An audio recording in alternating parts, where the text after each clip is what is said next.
Bonjour mesdames, bonjour messieurs, vous êtes bien sûr dans la zone sportive. Après bien sûr la CAN, nous sommes de retour avec Georges Benmouima qui est avec nous, qui vient de partager juste quelques informations sportives. Georges, bonjour. Bonjour Calvin, c'est un plaisir en fait de revenir et parler sport après la CAN qui s'est clôturée en Côte d'Ivoire. Voilà, on a vécu une CAN exceptionnelle, surtout avec nos léopards. Après la CAN, que deviennent alors, bien sûr l'équipe nationale, nos léopards de la République démocratique du Congo, c'est vrai. On a vécu une performance incroyable de nos léopards, 4e place très bien méritée. Après alors cette CAN, que deviennent les léopards? Ouais, ces Congolais nous ont fait rêver dans cette Coupe d'Afrique des Nations parce que le pays des léopards est passé d'un outsider à un des sérieux prétendants au titre. Malheureusement, l'aventure s'est arrêtée à l'étape du dernier carré, la phase des demi-finales. Mais déjà, la CAN, c'est désormais une page tournée pour les Congolais. Maintenant, il faut se concentrer sur les éliminatoires de la Coupe du Monde qui aura lieu aux États-Unis, Canada et Mexique. Donc, 3 pays vont abriter la Coupe du Monde de 2026. Ouais. Et vous le savez, la dernière participation de la RDC dans cette compétition remonte de 1974. Donc, c'est maintenant ou jamais pour les fauves congolais de revenir dans cette compétition mondiale. Donc, en tout cas, ils ont des atouts. Ils ont des atouts puisque les joueurs congolais sont revenus dans leur club et certains continuent à briller. Je vais prendre l'exemple de Simone Banza. C'est vrai que lors de la Coupe d'Afrique des Nations, il n'a pas marqué un moindre but, mais il est revenu tambour battant en club. D'ailleurs, ce week-end, il a marqué une fois de plus sur penalty. Désormais, il a récupéré sa première position du meilleur buteur du championnat portugais. C'est désormais 18 buts pour Simone Banza en championnat, 20 buts toutes compétitions confondues. Donc, pour moi, je pense que Banza, c'est le présent et l'avenir de la ligne d'attaque de la RDC. C'est vrai, il a été critiqué lors de la dernière édition de la CAN parce que l'adaptation n'a pas été facile pour l'attaquant des Sporting Praga. Mais je pense qu'il faudra donner du temps à ces joueurs afin de faire rêver les amoureux du football congolais. À part lui, il y a quand même Niskens Kebano qui n'a pas été retenu pour la Coupe d'Afrique des Nations, mais qui ce week-end a marqué un doublé avec son équipe d'Al Jazeera. Donc, il est parti aux Émirats Arabes Unis après un parcours avec la formation des Fulham. Il a signé un doublé et déjà il lance un signal fort pour les prochains rassemblements. Peut-être qu'il pourra taper d'aller de Sébastien Desabre pour revenir dans la sélection. Niskens Kebano, c'est quand même un joueur expérimenté. C'est quand même un médaille de bronze de la CAN 2015. On se rappelle de cette génération de Yannick Bolazi sous la houlette de Flora Ibenge. Mais ce qui m'intéresse aujourd'hui, c'est peut-être parce que c'est maintenant la Coupe du Monde, savoir voilà ce qui m'intéresse, c'est cette actualité des dernières minutes. Ouais. Donc c'était prévu, un stage était prévu au mois de mars pour préparer les éliminatoires de la Coupe du Monde. Donc Sébastien Desabre voulait à tout prix profiter de la trêve internationale du mois de mars pour réaliser un stage avec d'autres binationaux mélangés à ceux-là qui n'ont pas eu un temps de jeu suffisant à la CAN, afin de voir ceux-là qui vont renforcer l'équipe de la RDC. Malheureusement, selon les team managers de l'équipe nationale, Dodo Landou, il n'y a pas eu compromis entre Sébastien Desabre et les gouvernements congolais. Et puis les techniciens français ont été dans l'obligation d'annuler tout simplement ces stages de préparation.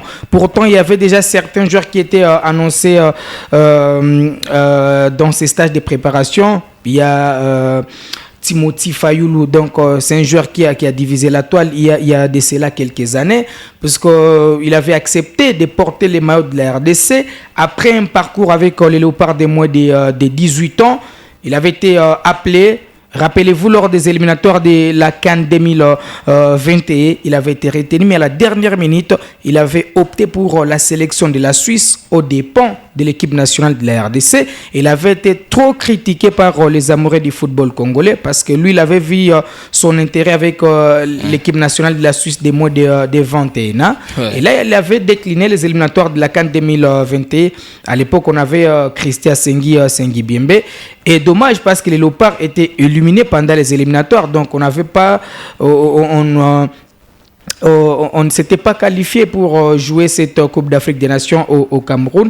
Et Timothy avait tourné les dos à la RDC pour se concentrer à ces pays-là. Donc, et aujourd'hui, les team managers Dodo Landou qui s'est exprimé à cœur ouvert sur la situation actuelle de l'équipe nationale de la RDC. Il a dit tout simplement qu'en 2021, nous étions en guerre avec la Suisse. C'était les mêmes épisodes avec... Piquel, parce que je rappelle que Piquel a été quand même un capitaine de la sélection d'âge de la Suisse. Après, il a décidé de venir porter les maillots de l'équipe nationale de la RDC. Après, bien sûr, des tractations entre lui et les dirigeants de la fédération. Maintenant, c'est Timothy qui veut en tout cas revenir dans l'équipe nationale. Et il est très attendu parce que, vous le savez, Lionel Mpassi s'est blessé. Il sera out pour au moins 6 mois. Donc, au mois de juin, on n'aura pas Lionel Mpassi. Pourtant, c'est lui le garde titulaire. Donc, les espoirs des Congolais reposent sur Dimitri Berthold, qui, malheureusement, n'a pas un temps de jeu suffisant. C'est vrai que lors de son baptême de feu face à l'Afrique du Sud, il avait quand même sorti les grands jeux. Mais il n'a pas un temps de jeu suffisant. On est obligé de se tourner vers Timothy Fayulu. Malheureusement, les Congolais ne sont pas d'accord avec ces joueurs parce que tout simplement... mais lui, il est prêt quand même. Il est prêt de revenir. Oui, en fait, selon les team managers de l'équipe nationale, il a causé avec lui il y a 3 jours.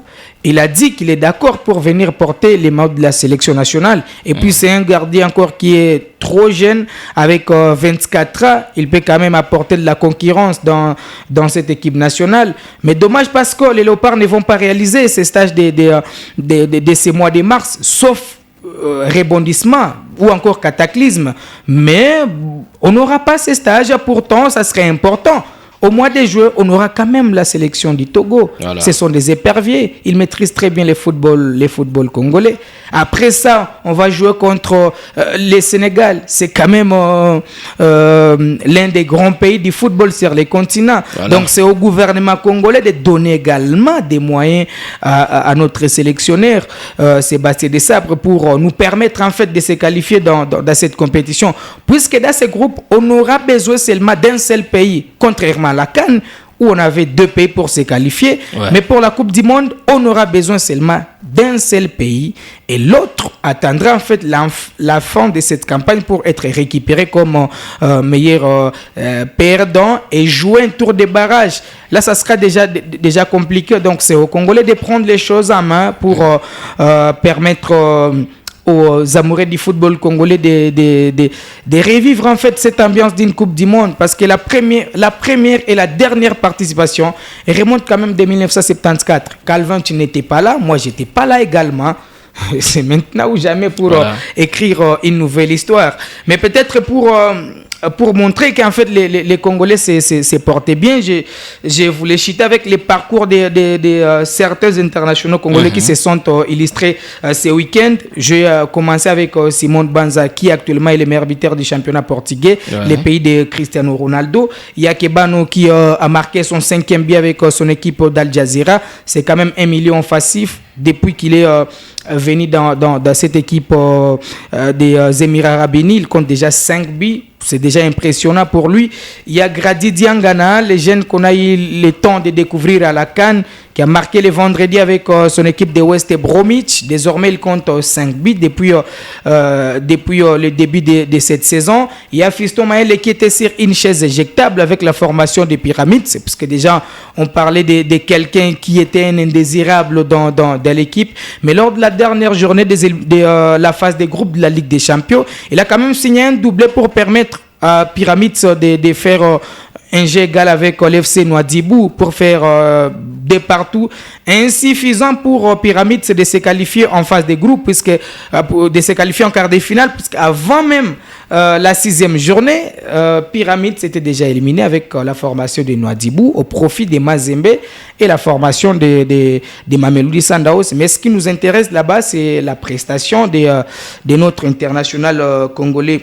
Il y a peut-être, je ne sais pas si j'ai oublié quelqu'un, il y a quand même un jeune garçon qui tarde à retrouver certainement ses repères en équipe nationale, William Balikwisha, qui a été écarté à la CAN, mais il a été décisif avec son club. C'est pour autant dire que les places dans la sélection nationale seront très chères. C'est aux joueurs d'être performants, puisque les Congolais. Mais jusque-là, l'équipe, quand même, est en forme. Oui, en fait, l'équipe s'est portée bien, sauf qu'on n'a pas un calendrier sur la préparation. Au mois de juin, on aura 2 matchs, les 3 et les 13. Au mois de juin, face au Togo et face au Sénégal. Donc, la préparation doit commencer de maintenant. Voilà. On avait certainement un programme pour ce mois de mars, mais à la dernière nouvelle, les sélectionneurs ont été dans l'obligation d'écarter ou encore d'annuler ces stages de préparation, tout simplement parce qu'il n'y a pas eu accord avec le gouvernement congolais. Merci beaucoup, cher Georges. Un plaisir encore une fois. Partager ce moment. Oui, je pense qu'il faudrait être régulier pour évoquer en fait les différentes prestations des internationaux congolais avant, bien sûr, la publication de la liste de ceux-là qui viendront porter ces maillots. Parce que quand on suit de près les parcours des Congolais, ça permet à tout un chacun d'au moins avoir une idée sur les parcours de tous les internationaux congolais, puisque être retenu dans l'équipe nationale, on doit parler de méritocratie. On ne peut pas venir dans cette équipe parce qu'on est tel, parce qu'on avait fait ceci, mais on vient dans l'équipe nationale parce qu'on est meilleur du moment. Merci à Georges, merci de nous avoir suivis. Vous pouvez quand même suivre sa page Facebook, Georges Ben Mouima, pour avoir beaucoup plus d'informations sportives. Alors, merci à vous et on se retrouve à la prochaine. On est ensemble.